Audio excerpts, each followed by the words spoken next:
ഗാർഡനില് loan grass വെച്ചിട്ടിപ്പോ 4 വർഷമായി. നമ്മളിങ്ങനെ വല്ലപ്പോഴും 3, 4 മാസം കൂടുന്തോറും വെട്ടിക്കുന്നതല്ലാണ്ട് പ്രത്യേകിച്ച് കെയറിങ് ഒന്നും ചെയ്യാറില്ല. ഡെയിലി വെള്ളം ഒഴിക്കും. ഇപ്പൊ എന്താ ഫംഗൽ ആയിട്ടുള്ളൊരു ഗ്രോത്ത് ഉണ്ടായി. സ്നോ മോൾഡ് എന്നൊക്കെയാ ഗൂഗിളിൽ പറയുന്നത്. ഇതെന്തായാലും കുത്തിയിരുന്ന് ഓരോന്നായിട്ട് പിഴുത് വൃത്തിയാക്കിയാലേ പറ്റുള്ളൂ. എനിക്ക് കുത്തിയിരുന്ന് ചെയ്യാനായിട്ട് നടുവയ്യാത്തോണ്ട് നമ്മൾ പുറത്തുനിന്ന് 2 പേരെ വിളിച്ചയാണ്. ഇത് അങ്കിളിന്റെ കൂടെ മയിലും ഇരുന്ന് ഇതെല്ലാം ഒബ്സർവ് ചെയ്യാണ്. അവൾക്കിത് ഭയങ്കര ഇഷ്ടാ.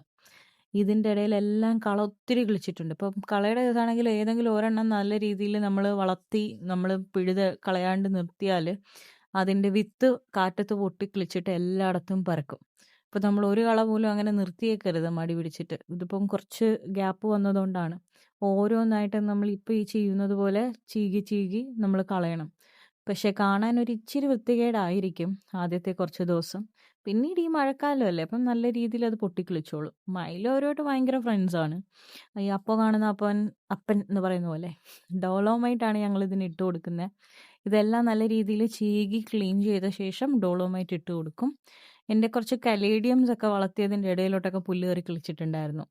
അപ്പോൾ ഇവർ ഈ ക്ലീനിങ്ങിൻ്റെ ഭാഗമായിട്ട് ഞാൻ ഈ സർപ്രൈസ് ആയിട്ട് വർഷങ്ങൾക്ക് ശേഷം കിളിച്ച് എൻ്റെ ഡോർമെൻ്റ് ആയ കലേഡി ഉണ്ടെന്ന് പറഞ്ഞില്ലേ, അതും കൂടി അവർ പിഴുത് കളഞ്ഞു. ഇപ്പം നോക്കുമ്പോൾ അത് കാണാനില്ല. അപ്പോൾ ഇതാണ് എൻഡ് റിസൾട്ട്. ഇങ്ങനെ കാണാൻ ഭംഗികേടാണെങ്കിലും ഒരാഴ്ച കഴിയുമ്പോൾ ഇത്രയും ഭംഗിയാവും കേട്ടോ. അപ്പോൾ ശരി.